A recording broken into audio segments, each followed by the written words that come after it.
আমি এই সময় তেমন কিছুই যাই না। আমি করে দোকানদারি, আমি সারাদিন মেলেছিলাম, মেলে কিছু গাছ গাছ ফালাইছি। সন্ধ্যার সময় হঠাৎ করে দেখছি কিছু পোলাপান উত্তর দিকে যায়। যাওয়ার পরে তা আমি ওদের সাথেও কথা বলি না, জানতে চাই না। পরে ওরা প্রায় আধা ঘন্টা পরে আমি দোকানে বসা, আমার ক্যাশে বসা, আইসাই মানে বাড়ি ধরে শুরু করছে। আমার শোকেস আছে দুইটা কাছের, সম্পূর্ণ কাছের তৈরি। আমি এই সময় তেমন কিছুই যাই না। আমি করে দোকানদারি, আমি সারাদিন মেলেছিলাম, মেলে কিছু গাছ গাছ ফালাইছি। সন্ধ্যার সময় হঠাৎ করে দেখছি কিছু পোলাপান উত্তর দিকে যায়। যাওয়ার পরে তা আমি ওদের সাথেও কথা বলি না, জানতে চাই না। পরে ওরা প্রায় আধা ঘন্টা পরে আমি দোকানে বসা, আমার ক্যাশে বসা, আইসাই মানে বাড়ি ধরে শুরু করছে। আমার শোকেস আছে দুইটা কাছের, সম্পূর্ণ কাছের তৈরি। এর মধ্যে আমার অনেক মালামাল থাকে, যেমন বিভিন্ন ফিটিংস টিটিংস, মানে দামি দামি ফিটিংস থাকে, সব হার্ডওয়ারে যা থাকে, স্যানিটারিতে যা থাকে, দামি দামি ইলেকট্রিকের মালে কিছু ফিটিং আছে দামি দামি। কতজন হামলা করলো আপনার উপরে এই ঘটনায়? কতজন ছিল? ওরা ওই সময় ছিল, দেখা যায় হামলা লোক ছিল প্রায় 40-50 জন এরকম হবে। কিন্তু আমার সাথে, আমি তো আর ওদের সাথে কোনো হাতাহাতি করতে যাইনি। ওরা আইসে আমার বাড়ি, কোনো কথা না, জিজ্ঞেস না, এই শালায় হলো আড়াই পরের মানুষ, পিডারে ভাঙচুর কর, আবার লুটপাট করি। আমার ক্যাশে কিছু টাকা ছিল, অনেক টাকা, যে টাকার পরিমাণ প্রায় 5 লক্ষের কাছাকাছি।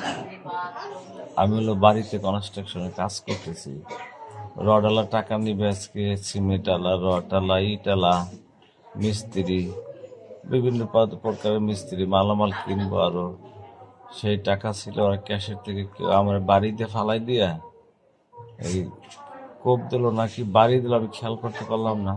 আমি অজ্ঞানে পড়ে গেছি, ওরা ভিতরে ঢুকে সব ভাঙচুর করে ক্যাশ লুটপাট করে।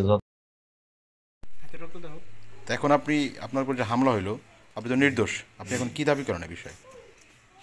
আমি চাইলে যে বিচার, ওদের শাস্তি, আর আমার যে ক্যাশ টাকা আর মালামালগুলো লুটপাট করছে, এর আমি তো আর পরিমাণ না দেখলে কইতে পারবো না। হ্যাঁ, আমার ক্যাশ টাকা ছিল ধরেন 5-এর কাছাকাছি, 4,80,000 মতো।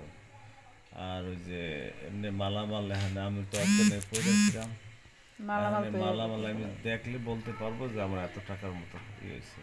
আপনি কি থানাতে এই বিষয়ে কোনো অভিযোগ করছেন? না, আমি করতে যাবো এরকম একটা করতেছি যে আমার এই ভাই ছিল ঢাকা, শুনে চলে আসছে। এখন আপনি এই বিষয়ে দাবি করেন কি প্রশাসনের কাছে? প্রশাসনের কাছে দাবি আমার, কেন আমি দোকানদারি করি, আমি কারোর সাথে ঝগড়া জানি না, কারোর সাথে জড়িত না। আমি দোকানদারি করি, আমি ফার্নিচারের ব্যবসা, আমার অনেক প্রায় 14-15টা দোকান। এই দোকানগুলি আমি চালাই, ওরা ভাড়া দেয়। আমার ওই যে খাট বেশি, শোকেস, আলমারি, অনেক কিছু ফার্নিচার বেচা কেনা করি, হার্ডওয়ারের মালামাল বেচা কেনা করি, স্যানিটারির মালামাল বেচা কেনা করি।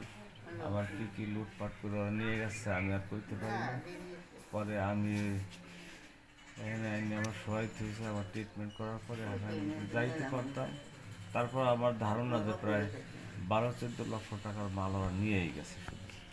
এরকম হইতে পারে। আপনার সাথে কি ওদের কোনো পূর্ব শত্রুতা ছিল? না, ওদের সাথে আমার কোনো রকম শত্রুতা বলতে, ওদেরকে ওরকম ভাবে আমার, আমি দোকানদারি করে আমার মতে আমি বিক্রি করি, কেনা বেচা করি, ওদের সাথে আমার কোনো শত্রুতাও ছিল না, ওদের সাথে কোনো আগের কোনো জের জব কিছুই ছিল না। ঠিক আছে। আমি প্রশাসনের কাছে ন্যায় বিচার চাই, আর আমি যে ক্ষতিগ্রস্ত হয়েছি, আমার কেন মারলো এর আমি ন্যায় বিচার চাই, আমি ক্ষতিপূরণ চাই। ঠিক আছে।